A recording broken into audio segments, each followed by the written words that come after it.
भरी मीडिया में जब उसने माना कि सैंड पेपर से बॉल टेम्परिंग का आइडिया उसका था, तो इस बात से पूरी तरह से क्रिकेट ऑस्ट्रेलिया हिल गया और उस खिलाड़ी पर 1 साल का बैन लगा दिया गया।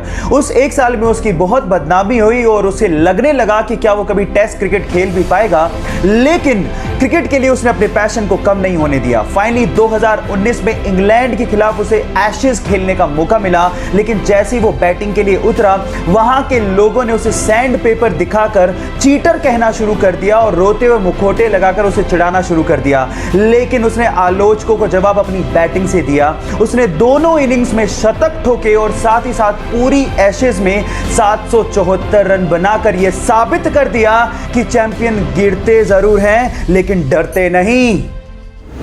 जब वो पैदा हुआ तो उसके शरीर में 40 फ्रैक्चर्स थे। डॉक्टर्स ने कहा कि 2 दिन से ज्यादा तक जिंदा ही नहीं रह सकता, लेकिन वो कहते हैं ना, जाको राके साइया मार सके ना कोई, कुछ ऐसा ही हुआ, वो बच्चा जी गया।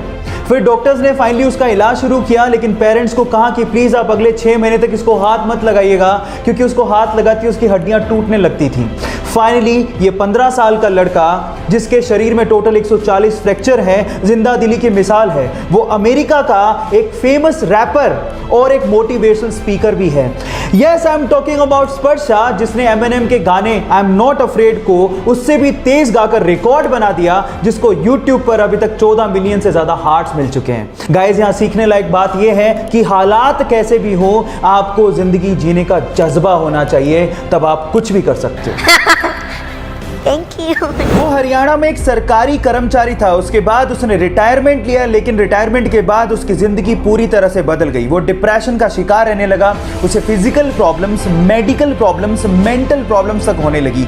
1.5 साल तक वो बेड पर ही पड़ा रहा और किसी के सहारे के बिना तो वो उठ भी नहीं सकता था। लेकिन उसके बाद उसने अपने दिमाग को समझाया, अपनी विल पावर को जगाया और आज वो बंदा 60 की उम्र में एक सीनियर एज रैंप मॉडल और एक एक्टर है।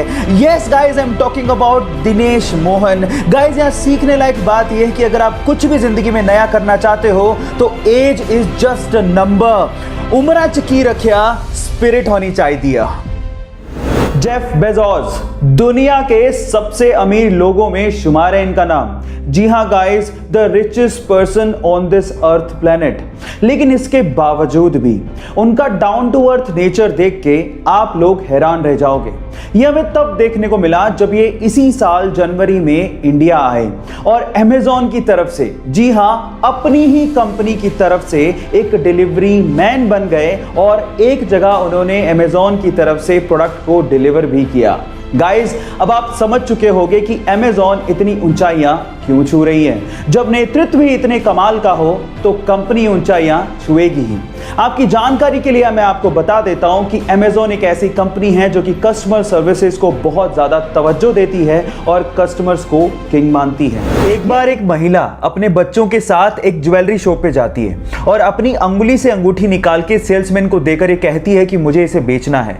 तो सेल्समैन अंगूठी देखने के बाद उस महिला से पूछता है कि आप इसे क्यों बेचना चाहते हैं। तो महिला जवाब देती है कि इस वक्त मुझे पैसों की सख्त जरूरत है और अंगूठी बेचने के अलावा मेरे पास कोई चारा ही नहीं है।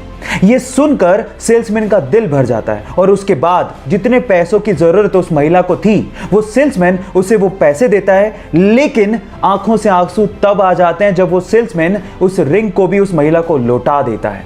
आप इस वीडियो में उस महिला के रिएक्शन उसके बाद देख सकते हैं। गाइस, इसे देख के लगता है कि इंसानियत आज भी जिंदा है। आपको ये इंसानियत का पैगाम कैसा लगा, लोगों के साथ शेयर जरूर करिएगा।